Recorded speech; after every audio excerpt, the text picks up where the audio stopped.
Béni sois-tu Adonai, toi le Tout-Puissant.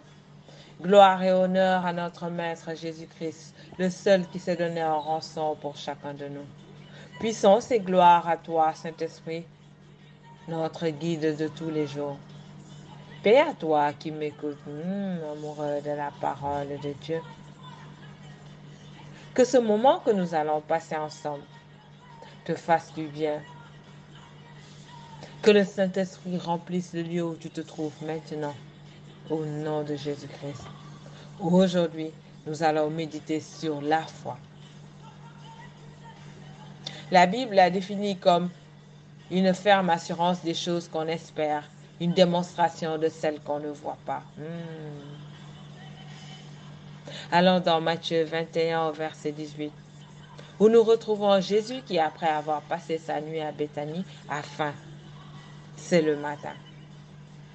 La Bible dit, voyant un figuier sur le chemin, il s'en approcha,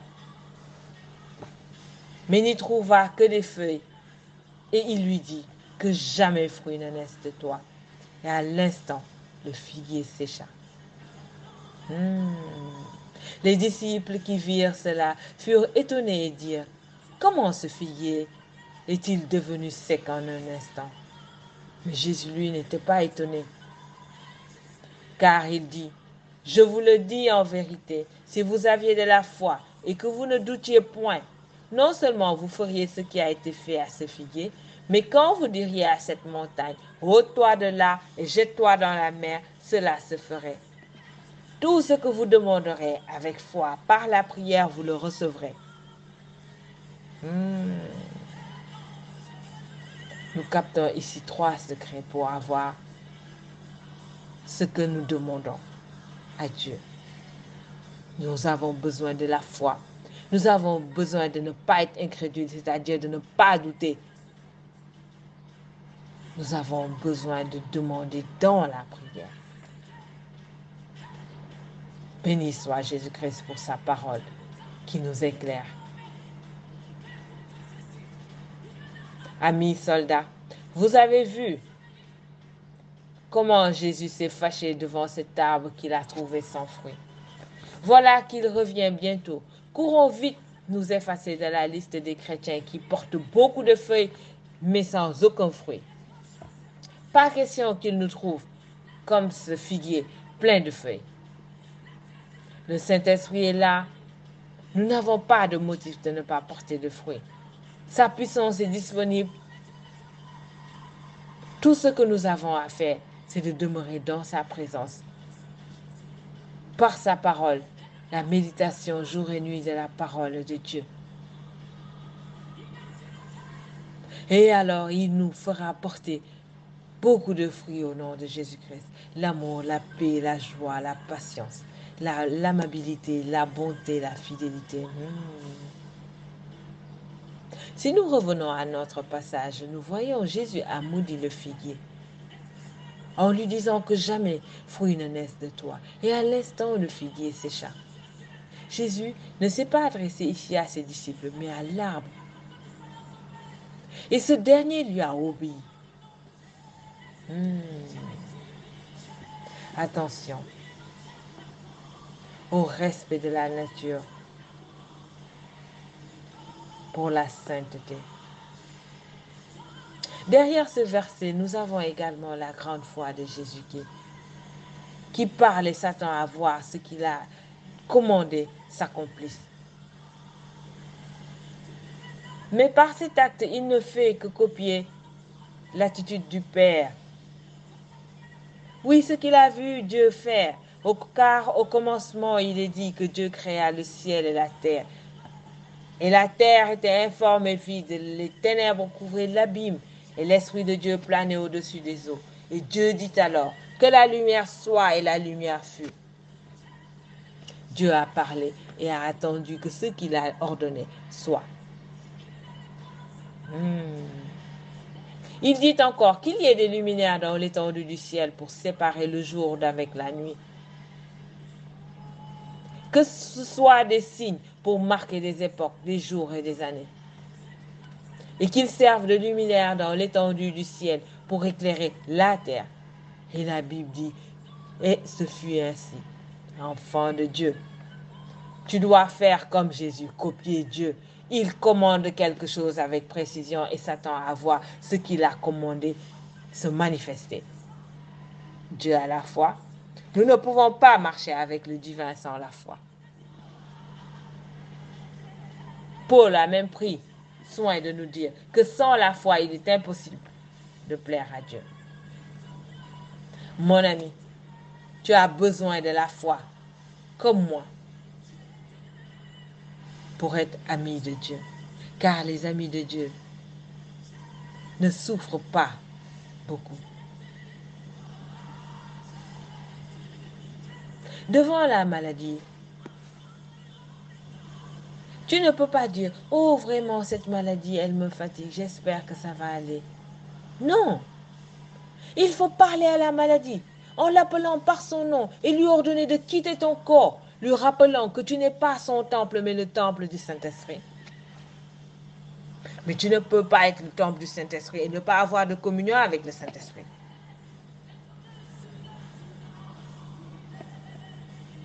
Tu comprends que tu dois prendre dans ta journée des temps de prière pour te remplir toujours du Saint-Esprit, afin que quand la maladie se pointe, elle voit que toi, tu es le temple du Saint-Esprit, qu'il n'y a pas de place pour elle. Parce que c'est une souffrance que de se remplir du Saint-Esprit.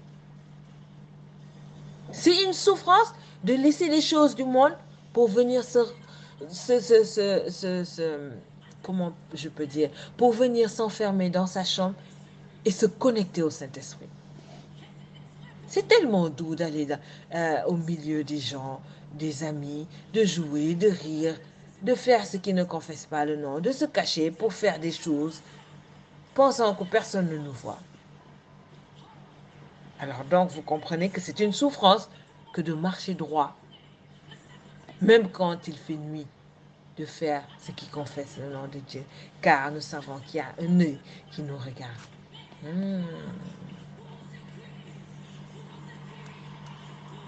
À cette maladie, envoie-lui l'épée de Dieu jour et nuit et ordonne à la santé divine de revenir à toi. Et la ferme assurance qu'elle est déjà en route parce que toi, roi, reine, tu as ordonné. Sans douter, car la Bible dit que celui qui doute est semblable au flot de la mer agité par le vent et poussé de côté et d'autre. Pour aller récupérer ta santé dans la main de Dieu, tu as besoin de la foi. C'est une main spirituelle qui va dans la main de Dieu récupérer ta santé. Et tu sais que Dieu a dit, je confirme la parole de mon serviteur et j'accomplis ce que prédisent mes envoyés. Quel privilège nous avons. Ne nous décourageons jamais de servir Dieu, car c'est vraiment un privilège. Ça fait tellement plaisir quand les gens décident quelque chose et que toi, serviteur de Dieu, tu dis, Seigneur, ça ne m'intéresse pas. Et Dieu fait ce que toi, tu veux. Il fait ce que ton cœur... Ah, mon ami. Il faut vraiment servir Dieu pour voir Dieu à l'œuvre dans ta vie. Ceux qui ne servent pas Dieu ne savent pas de quoi on parle. Si tu savais qui tu étais, tu serais bien loin, loin, loin dans la gloire. Lève-toi, soldat, et sers le Dieu qui t'a créé. Ce que j'aime dans la foi, c'est qu'elle te délivre de la peur. Tu arrêtes de promener des regards inquiets.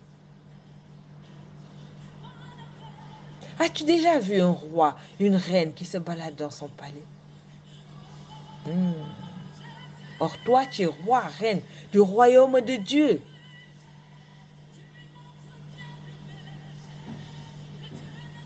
Tu ne peux pas trembler quand la société où tu travailles est en train de licencier les gens. Tu ne peux pas trembler quand ta femme te menace de te quitter. Tu ne peux pas trembler quand tout le monde autour de toi a le corona. Car celui qui habite en toi est plus grand que tous. Mais faudrait-il que tu sois convaincu de ça?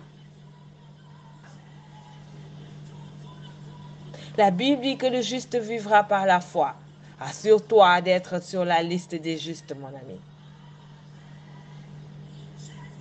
Celui qui sème s'attend à voir quelque chose pousser sans maîtriser comment ça va se faire. Or, Jésus nous a dit que la semence est la parole de Dieu. Toi et moi devons être des bonnes terres qui recevons la parole de Dieu. Et c'est ça qui va muscler notre foi.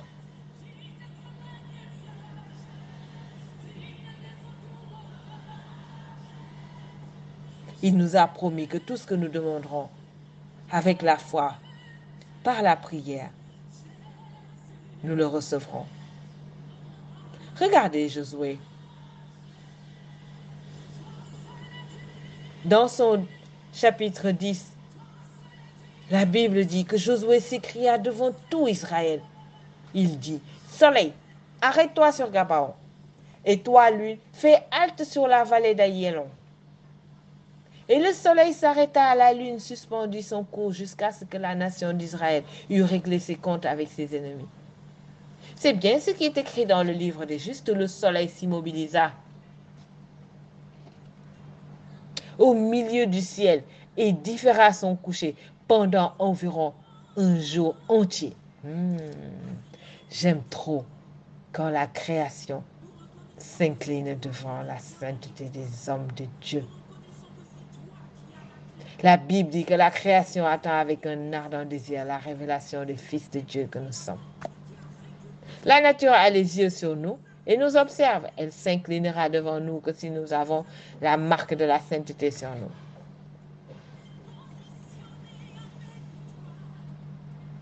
Nous devons donc travailler notre communion avec le Saint-Esprit. Obéir à la parole de Dieu. C'est pas facile. Quand il dit tu ne dois pas boire jusqu'à t'enivrer, il faut que tu saches que quand tu as pris déjà un verre, tu en as déjà fait trop. Nous pouvons mesurer notre niveau de foi avec des actes que nous posons dans nos vies de tous les jours. Sachant que Paul nous a dit, ceux qui vivent selon la chair ne sauraient plaire à Dieu. Être chrétien, c'est difficile. Car tu ne peux pas être chrétien, ça veut dire que tu es un petit Christ, que tu représentes Jésus sur cette terre. Et passer ton temps dans les bassesses de la drogue, de l'alcool, d'être dans la prostitution, dans l'adultère, dans la moquerie, le mensonge, le vol. C'est être comme le figuier qui est rempli de feuilles. Il ne porte aucun fruit.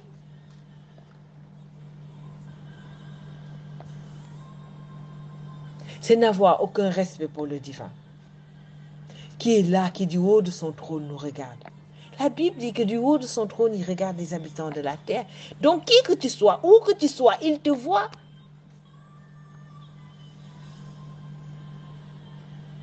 Et tu dois avoir du respect pour ton Créateur.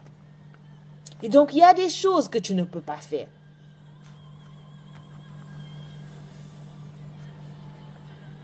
Par respect pour Jésus qui est mort sur la croix pour toi. Je n'ai même pas parlé encore du respect que tu dois avoir pour le Saint-Esprit qui habite en toi.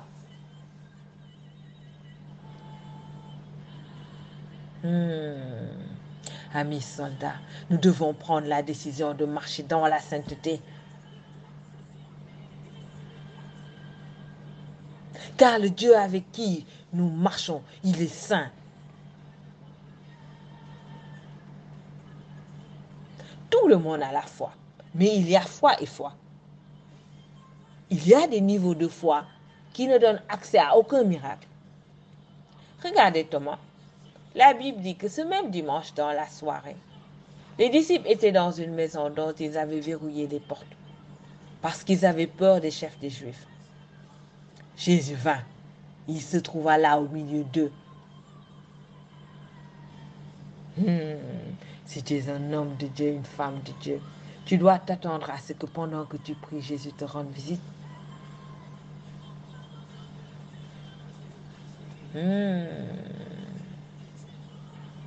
Il leur dit, que la paix soit avec vous. Dis, je reçois la paix de Christ.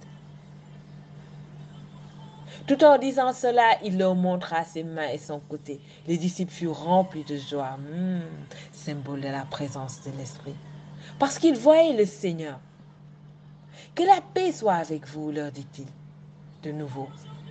Comme mon Père m'a envoyé, moi aussi je vous envoie. Après avoir dit cela, il souffla sur eux et continua en disant, recevez le Saint-Esprit. Ceux à qui vous remettrez leurs péchés seront effectivement tenus quitter. Et ceux à qui vous retiendrez leurs péchés en resteront chargés. Les péchés. Et les péchés, ça pèse lourd sur nous. Alors les déposer. Aujourd'hui, les apôtres ne sont plus là, mais les prêtres sont là. Nous pouvons aller nous confesser auprès d'eux et déposer ces lourds fardeaux que nous portons. Car Jésus leur a donné le pouvoir de nous décharger de nos péchés. Alors pourquoi marcher avec des péchés? Avec ces fardeaux si lourds?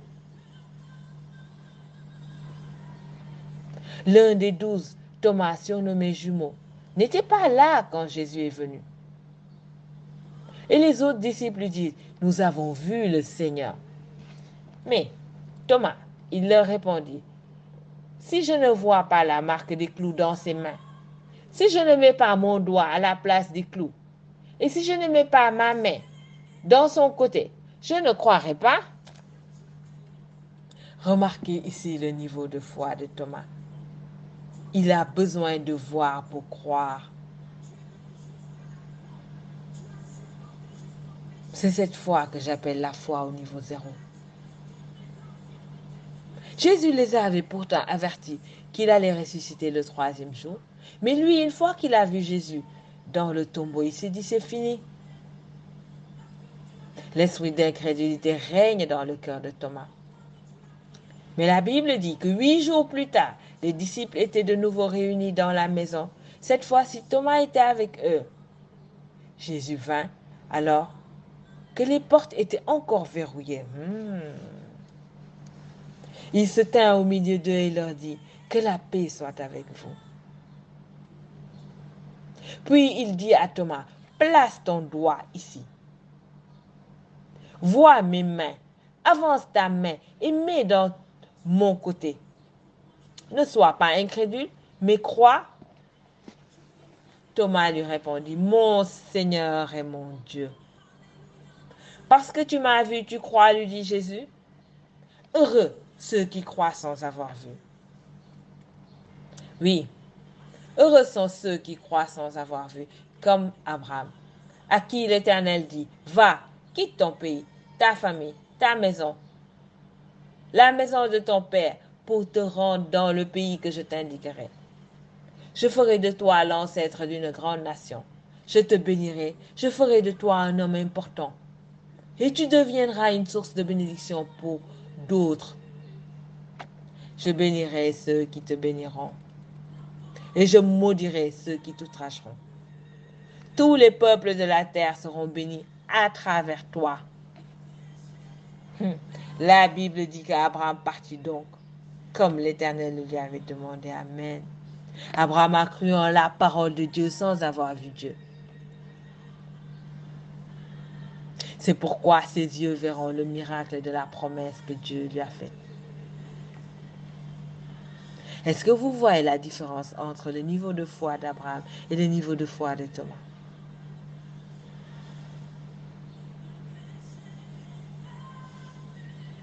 La parole de Dieu va t'aider à muscler ta foi.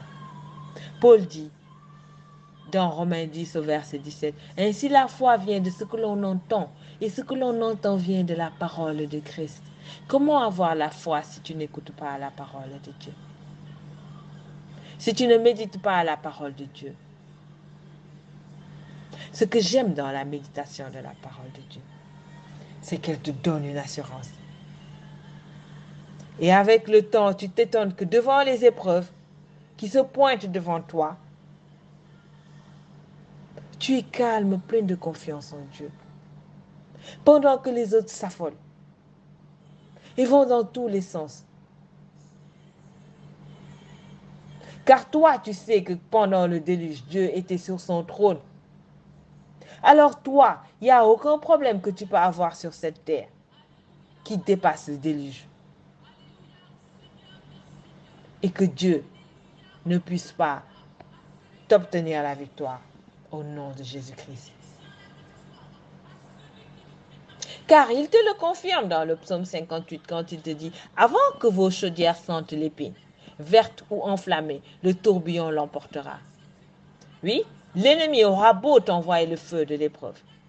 Avant que cela ne te rende fou ou folle, Dieu se lèvera pour toi. Oh, si tu le crois, dis Amen. Nous voyons beaucoup de miracles dans les croisades. C'est le travail de la parole. Car la Bible dit, Dieu envoya sa parole et les guérit. Alors, ne te dis pas qu'il me faut aller forcément dans une croisade pour être guéri. Connecte-toi seulement à la parole de Dieu. Et toi, tu pourras voir aussi ta guérison là où tu es, en attendant d'aller dans ta croisade.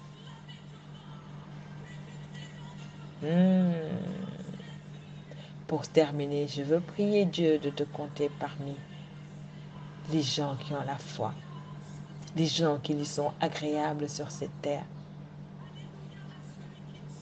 Qu'il te donne la lumière qui va te montrer le chemin pour marcher de gloire en gloire sur cette terre. Que par ta foi, tu deviennes un puissant canal de bénédiction au nom de Jésus-Christ auprès de tes frères, tes sœurs. Que ta foi ne cesse de grandir et te donne d'être ami de Jésus-Christ. Moi, c'est Soldat Victoire, servante de Jésus.